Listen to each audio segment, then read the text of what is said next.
Welcome to the Tony Frida Show. Tony Frida here. Hey kids, today I'm going to continue my series on decoding the symbolism of America. I did a piece last week about the eagle as representing the eagle of Jupiter or the eagle of Zeus, and how the thunderbolts tell the story of Zeus and Ganymede, the most beautiful boy in Troy, who he procured and took to Mount Olympus to have his way with him. And that symbol, which is a symbol of our military, is this idea that the government is saying it can do whatever it wants with your children. It's the legend of Ganymede. So I went into more detail with that. But by the way, I got some great responses from you guys. You guys sent me great emails. Thank you. And thank you for watching. I'm so glad you like what we're doing here, and I'm going to continue this series in symbolism. Do me a favor and just, press the little heart and share with your friends. We really appreciate it, and trying to bring you some edifying and entertaining information to help you decode this world that is at times very indecipherable, unless you know some of this stuff, that what the symbols, they didn't create these symbols for no reason, right? There's this thing behind me, the US flag. I'm going to talk about that today.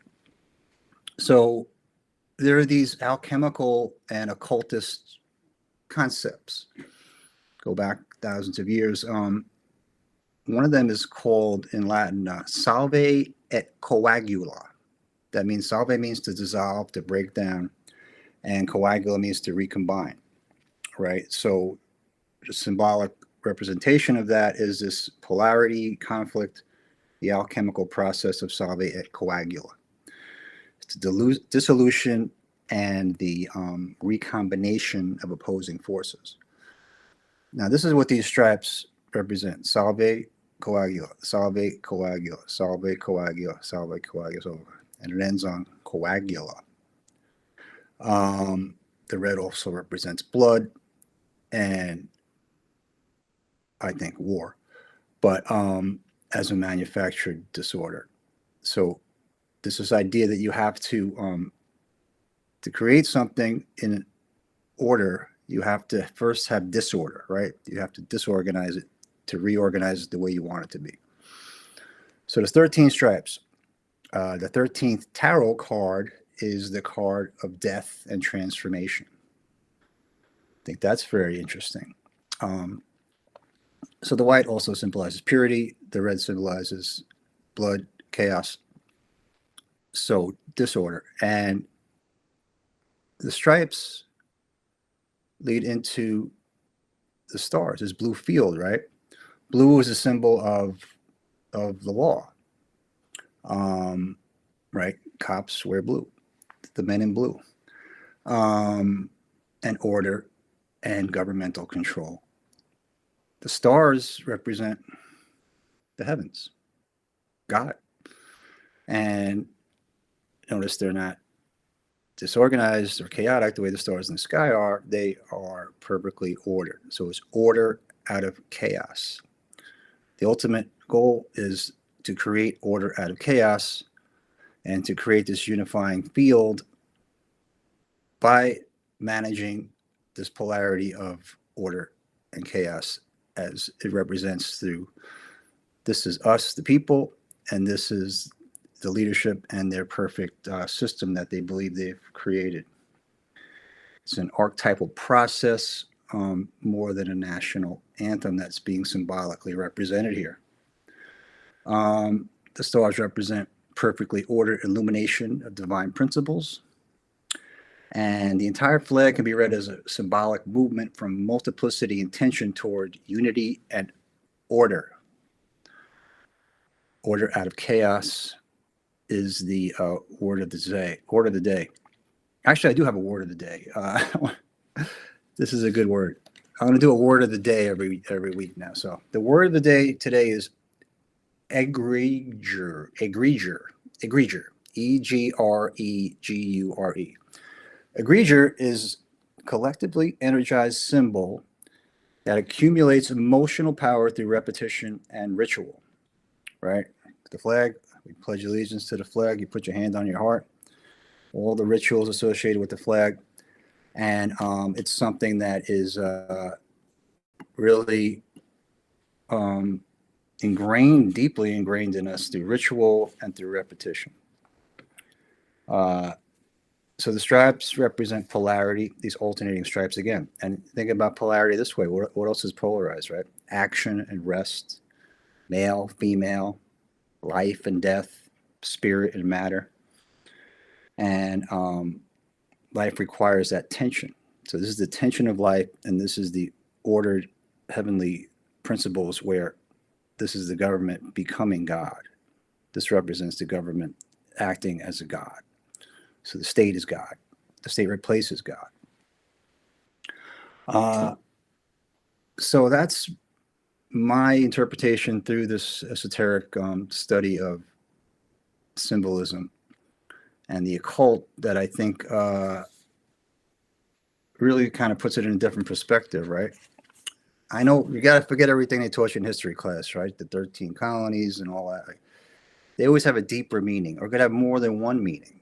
But this the symbolic meaning, the deeper archetypal meaning is an esoteric occultist meaning is what I'm interested here. Because they don't teach you that in elementary school. They just teach you, I pledge allegiance to the flag. So another symbol, very potent symbol. You guys know what this is, right? Now, did you ever wonder, like, how did this S with two lines through it become a representation of money symbolically, or the dollar? Now, it's a very fascinating history, but the traditional history is it goes back to this, which was the Spanish peso. And here you see these represent the pillars of Hercules, right? And this scroll here has become the S sneaking through the pillars of Hercules. Now, what does the pillars of Hercules represent? Well, in the legend, the Rock of Gibraltar is where the Mediterranean, the old world, and the unknown world meet, right? The Atlantic Ocean was unknown to the ancients. They were afraid of it. It was terrifying. Hercules went and split this rock in half, the Rock of Gibraltar, into these two pillars, and he opened up the floodgates or the passageway into a new world. He opened up this threshold between the old world and the new world, the new Atlanteans. So in this dollar symbol represents the new Atlantis, which is America. And the S coiling through there really is the snake, right? This is the serpentine shape. The pillars represent order and a bridge between a threshold between the old world and the new world, the new Atlantis. And the S represents obviously, if you look biblically, the snake of Eden, right? The devil, to be precise. And the dollar represents psychological control through belief, because the only reason the dollar has money, some piece of paper or some ones and zeros in a screen, is because we believe it does, right? So this symbol also derives from the caduceus, the Hermetic symbol of Hermes. And Hermes was the god of commerce and also the god of thieves, which seem to go hand in hand. And the serpent is the active life force undulating its way through the rigid control structure of finance. So I think that's just an interesting way to look at it.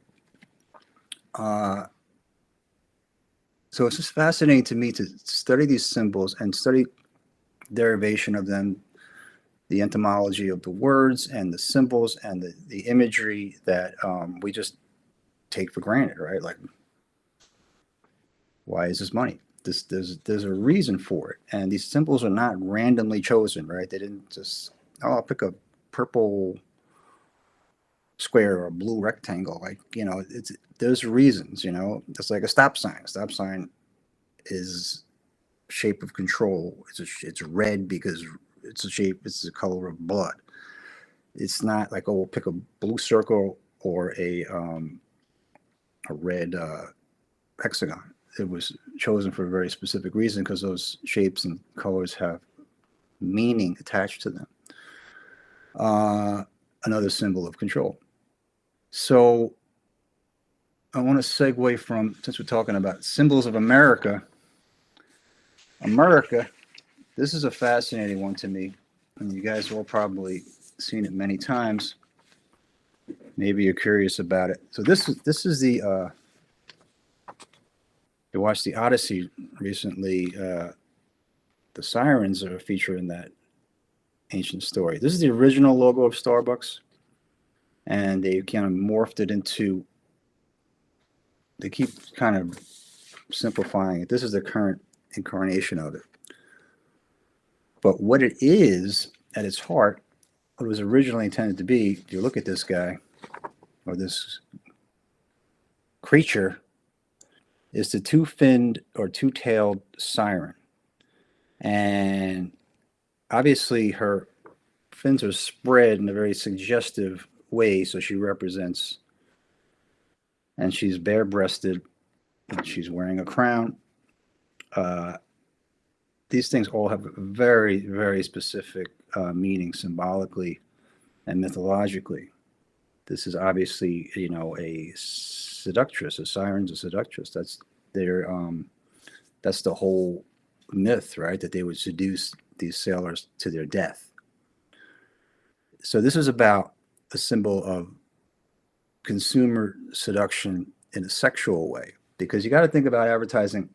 I was in advertising for a long time, and to sell something, I mean, what the hell has this got to do with coffee? I mean, really, you look at this, you think, oh yeah, give me that cup of coffee with this weird sea serpent with the legs spread.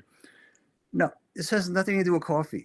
So the goal of advertising is to find out what your deeper desire and need is, right? People want sex, and they made the to go back to money. This logo is green in the real logo, right? Green makes you think of money. So this logo makes you think of sex and money. And everybody wants sex and money. So everybody wants coffee. But you have a deeper need for sex and money than you do for coffee. So this logo obviously has nothing to do with coffee. They're appealing to your deeper desires. That's the key to advertising, to connect the product to a deeper desire, something that's primal, something that is a basic human need, not a cup of coffee, although that's a basic human need for me. But not Starbucks. Gives me agita. One cup, it's like I just drank some Drano or something. And Starbucks products are filled with poisons, by the way. It's really crappy coffee filled with all kinds of horrible poisons. So that's where the siren thing comes in, leading into your death and destruction. But she represents temptation, seduction, and voluntary destruction. This is what the siren represents. And she's smiling, so she's calm and inviting and presents herself as harmless, but she's really deadly. And the original siren, the two-tailed siren, was named Melusine. This is her, the lovely Melusine. So Starbucks is summoning us, seducing us, usually below the threshold of our perception. We don't really think about what the hell a siren has to do with coffee, but it's almost a symbol for all of advertising, right? Now, I was in advertising for 10 years, and I saw a lot of crazy stuff. I probably drew this 100 times or more. This is the Camel cigarette pack. And if you look closely here, you see something kind of weird. You see this little guy here? Like, that's his head, and that's his body. Like, he's facing the back of the camel. And then he's got something right there It's a little odd protuberance. Um, and I remember drawing this over and over again, thinking, that's a man with an erection. Like, why is a man with an erection on a Camel cigarette pack? And again, it's subliminally appealing to your desires. And as if you're a man, you want to be a virile man, and if you're a woman, you're attracted to a virile man. So this sexual sublimation or subliminal advertising is used a lot, and I think it's something again that happens below the threshold of our perception usually, but it's something that you should pay attention to because you're being seduced. All advertising is seduction. It's about finding out what your deeper desires are and trying to tap into those and connect them to their product. And it's psychological manipulation, obviously, but goes back to Edward Bernays. And he wrote a book called Propaganda 100 years ago where he talked about how this invisible government was designed to manufacture your consent. He worked on cigarette campaigns. He was the first guy that got women to buy cigarettes by attaching it to the suffragette movement, saying they called them freedom torches, right? Because then he attached it to their desire to want to be equal to men. If a man can smoke, so can I. And he exploited that desire for the suffragettes who wanted equal recognition to men. So he also talked about the ways that you do it is through repetition, symbolism, slogans, and appeals to authority.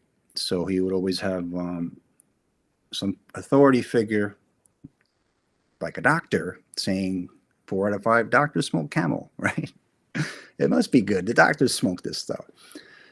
So by using those 4 rules, appealing to a deeper need, repetition, slogans, and appealing to authority, you can tap into something that will seduce people into buying your product if you do it artfully and cleverly and with some panache. And he was the king of it. This guy was good. He was the one who convinced Americans to go to World War I. He got some of the best artists of the day. My illustrator colleagues, and it was a shameful moment for illustrators because they were all recruited into this project and they volunteered actually, Committee for Public Safety, and they promoted this war using "I Want You," Uncle Sam, appealing to your sense of patriotism, your manhood, and your tribal instinct. He was an evil man, but he did give us through this book a revelation of the method, and he told us how they do it 100 years ago. Read the book. It just helps you understand that this is being done with politics, it's being done with wars especially, and it's being done with all the products that we buy that we don't really need, but we're trying to attain something else that's we're longing for, either love or sex or money or self-esteem or a sense of status or whatever that is, that human need that transcends the product itself, but gets to the heart of what we're really looking for. So it's a simple but profound idea, and we're all being played right now with this Iran war. The only way to understand it, I think we are going into World War III, or this is basically the third act of the Great War that started over 100 years ago. We're in the fourth turning, which is the cataclysmic dying of an empire. And we're in this era right now. And nobody thought World War I would turn into a global war. It starts out small, and then these wars grow and grow and grow. Now, the Iran war and the Russian war emerging. Ukraine is attacking Iran to get on Trump's good side and get more billions and hundreds of billions of our dollars so he can murder Russians. And it's just disgraceful, but it's happening and it's real. And they're gonna, I think by the end of this year, all the tea leaves say they're going for a draft. Now I have a son of draft age. It's 18 to 26, I believe, and had to register for the draft. And he's not going. I'll get him out of this country. I don't know where, but there's no way my son's going to die in this meat grinder for Trump and Bibi and these demons who hate us. The only way to understand this war is to understand that there's one purpose. It's not none of this nonsense to stop Iran from getting a nuke or even the Greater Israel Project. It's like, it's way bigger than that. This is a global depopulation war.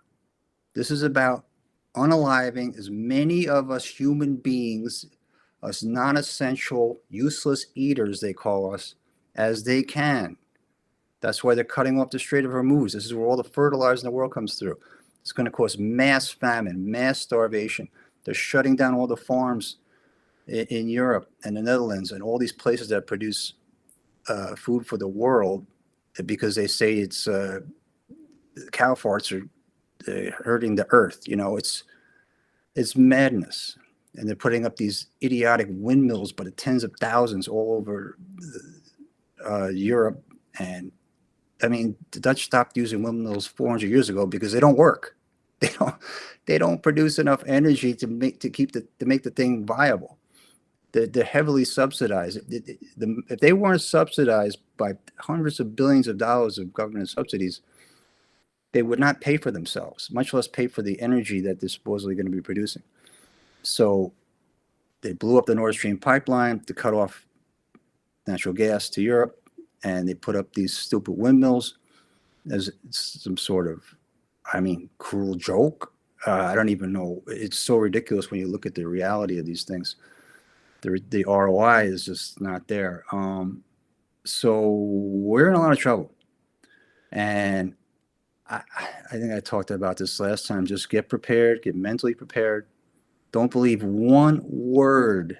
I mean, how can you? One word Trump says. He said the war was over 50 times. Now he says maybe it'll last 14 years like Vietnam. He's totally untrustworthy. He's either compromised by Epstein or brain dead. And I don't know, or demon possessed or all of the above, and he's just a tool too. He's being used and played by the demons, the Epstein Island people who really run the world and who want us all dead and sick.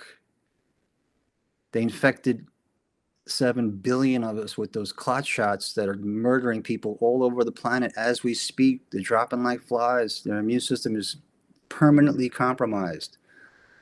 How many people do you know in the last 6 years that young people that have heart attacks or myocarditis or cancer or turbo cancer? Oh, it's a mystery. I can't believe so many people are having these horrible health problems. It's not a mystery. We know what caused it. The entire population has been poisoned. Their immune systems have been compromised with these spike proteins. And it's maddening that more people don't know this. That's trying to throw Fauci to the wolves. You know, he's just a bit player too in this. I mean, I hope they do throw him to the wolves because maybe the next guy will think twice, but they're not. He's going to walk away and take his millions and just fade away into oblivion. And the new guy will come up and he'll be maybe even more evil than Fauci. But that guy's a demon. I mean, just look at that guy pleading the fifth 115 times. They asked him what day it is, and he said, I plead the fifth. I mean, and he has, you know, this pardon, or any crime he ever thought of committing, he's pardoned from. You know, it's like, wait, if he was doing such a great job, why would you have to have him pardoned from any possible crime he ever committed or ever will commit? Because you know he's a criminal. So this world is ruled by demons, but they do talk to us through their symbols and tell us what they're going to do.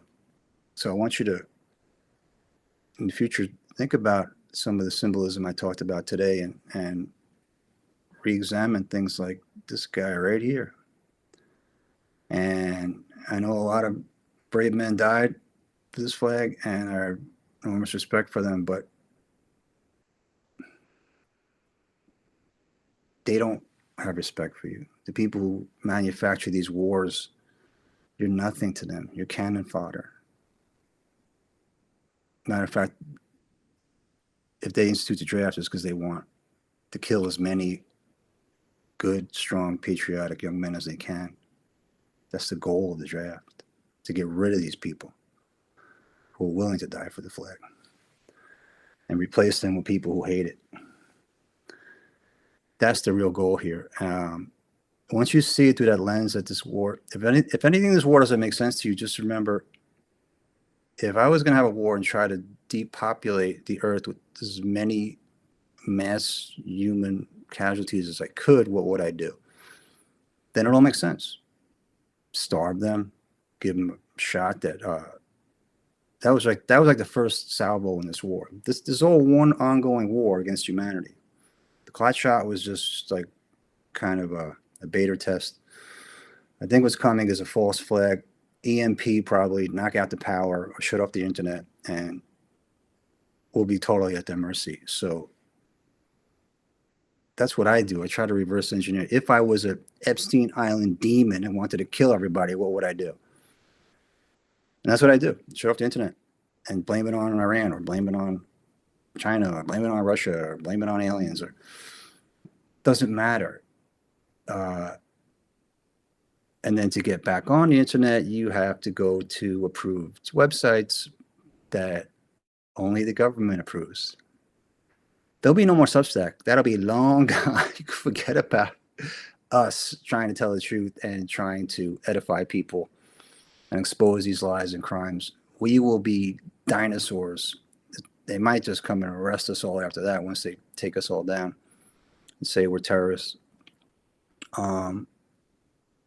So we're in unprecedented territory here. This is the third act of the Great War, and it's the third and final act, and they mean business. And they have weapons that boggle the mind. They have energy-directed weapons, and they have weapons that use the power of the earth. And, I mean, stuff that has not been unleashed on humanity yet, but weapons that can cause tidal waves, and weapons that can cause hurricanes and earthquakes, and God knows what else. So they've harnessed the power of the earth and turned it into a weapon that they can use against us. This is the demonic forces we're dealing with. And God help us. I mean, I don't know what else to do at this point except be prepared, get storable food, get some weapons. Don't send your sons and daughters to die in this, and expose the lies and the crimes that are happening in real time as much as you can. There's more of us than them.